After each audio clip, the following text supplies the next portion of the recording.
Okay, all praises are due to God, the Creator, the Cherisher, and the Sustainer of this universe. And may His peace and blessings be upon His noble prophets, Moses and Jesus, Christ and Muhammad. Peace be upon them all. Well, first of all, I need to thank the North London Synagogue for organizing this event, and to thank Rabbi Jonathan for hosting us. And without further ado, let me quickly introduce to you the text that I chose from the Quran. It's about 12 signs from the Quran. And some people may think that I should say 12 verses from the Quran. But actually, this is my translation. This is the latest translation of the Quran to English language. And I just submitted the manuscript to the publisher. And I am a bit literal here. The word sign is the English word for ayah. And verse is the English word for bait. Bait is, or verse, is the unit of text in poetry. Sentence is the unit of text in prose. The Quran is neither poetry nor prose. The Quran is a completely different type of text in Arabic language, and the unit of text of the Quran is called ayah, which is a sign. So every unit of text of the Quran is a sign from God. Also, you will realize that after some words or some words like you will find a superscript, PL. PL stands for plural, or SG stands for singular, or DL stands for dual. And that's because in Arabic language we have anta, which means you for one person. Antum means you for a group. And antuma, which means you for a couple of people. But in English there isn't that. It's just you or them, for example. So the translators used to put brackets.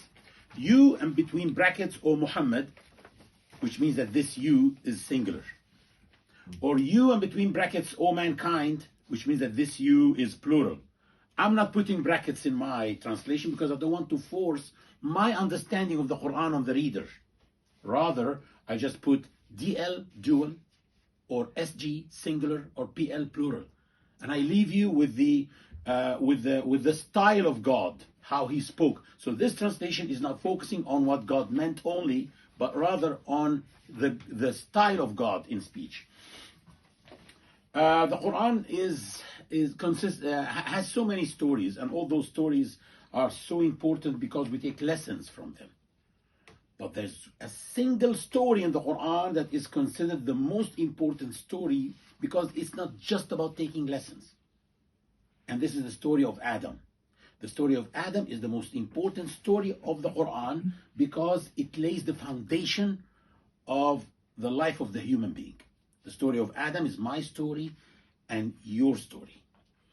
God said in this surah means chapter, number 7, in sign number 11, and very truly we, God is one, of course, but He says we as a royal we. When a king speaks, he says we, the king of Belgium. And very truly we created you, then we designed you, then we said to the angels, prostrate to Adam. So you here is actually plural. So God said that after He created us and designed us, He said to the angels, prostrate for Adam. And this gives us the sense that Adam is our representative in the Quran. So they prostrated, but not Iblis. One of the, in Islam we believe that there is a creature called jinn. The jinn are not angels, but they are unseen beings that are like human beings. They are going to be held accountable on Judgment Day. Angels are not going to be held accountable because they don't have free will. Iblis did not prostrate. he was not of those who prostrated themselves. He said, which means God said, what prevented you from prostrating yourself when I commanded you? He said, I am better than him. You created me from fire and created him from clay. He said, so get down from it, which means from the garden of paradise. For it is not for you to behave arrogantly in it. So get out, you are indeed one of the belittled. He said, reprieve me until the day they are resurrected. He said, you are indeed of those reprieved. He said, so because you have deluded me, I will most surely waylay them on your straight path. Then I will most surely come at them from before them and from behind them and from their right and from their left, and you will not find most of them appreciative. So here Iblis or Satan is challenging God, telling him that he is going to waylay human beings and make them unappreciative to God. He said, get out of it, despised and vanquished. Whoever of them follows you, I will most surely fill up hell with you all. And O Adam, settle in the garden, you and your spouse, and eat of whatever you wish. You has a DL, both of you wish. But neither one of you shall approach this tree, lest you become of the unjust. But Satan whispered to them, to reveal to them what had been covered from them of their private parts. And he said, your Lord has only forbidden you this tree, lest you become angels or become of the immortals. And he swore to them, I am most surely a sincere advisor to you. So he lured them with deceit. So when they both tasted the tree, their private parts became visible to them, and they began covering themselves with the leaves of the garden. And their Lord called out to them, did I not forbid you both from this tree and tell you that Satan is an evident enemy to you? They said, our Lord, we had been unjust to ourselves, and unless you forgive us and have mercy on us, we will certainly be of the losers. The reason why I chose this part of the Quran to speak about racism is that the justification that the devil gave for not prostrating to Adam as God commanded him was, I am better than him. You created me from fire and you created him from clay. I am white and he's black. I am European and he's Arab. I am Arab and he's Jewish. I am Jewish and he's Indian. So the original sin, according to Islam, was not the sin of Adam.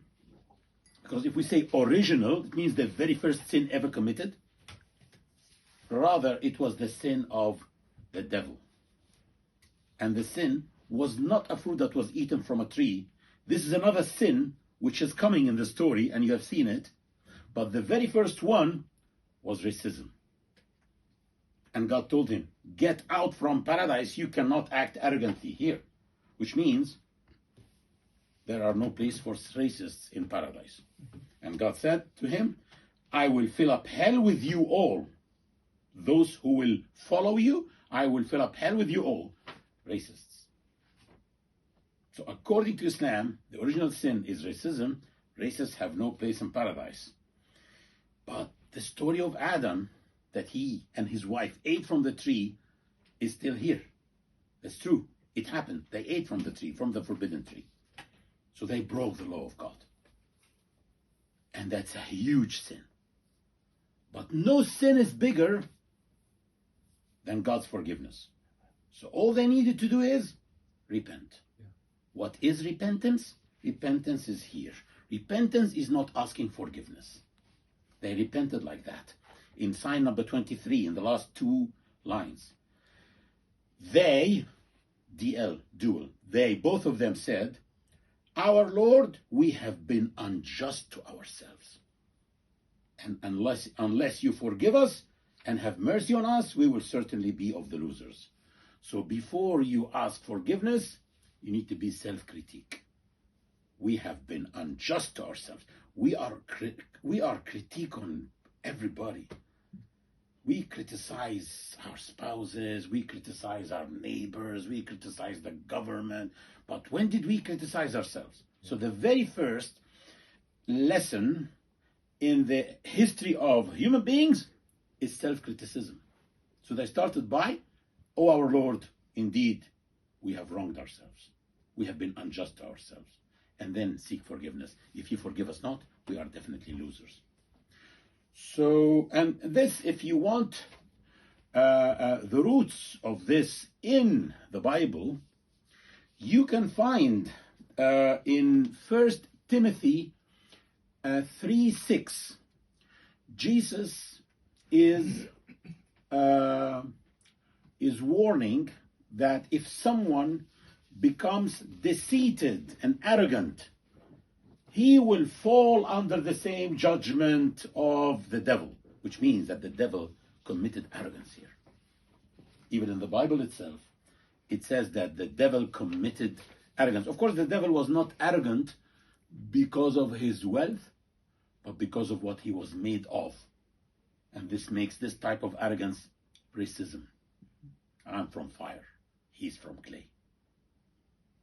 Not I am richer, and so on. So, like that, I can wrap up. Yeah, thank you. Thank you. Yeah.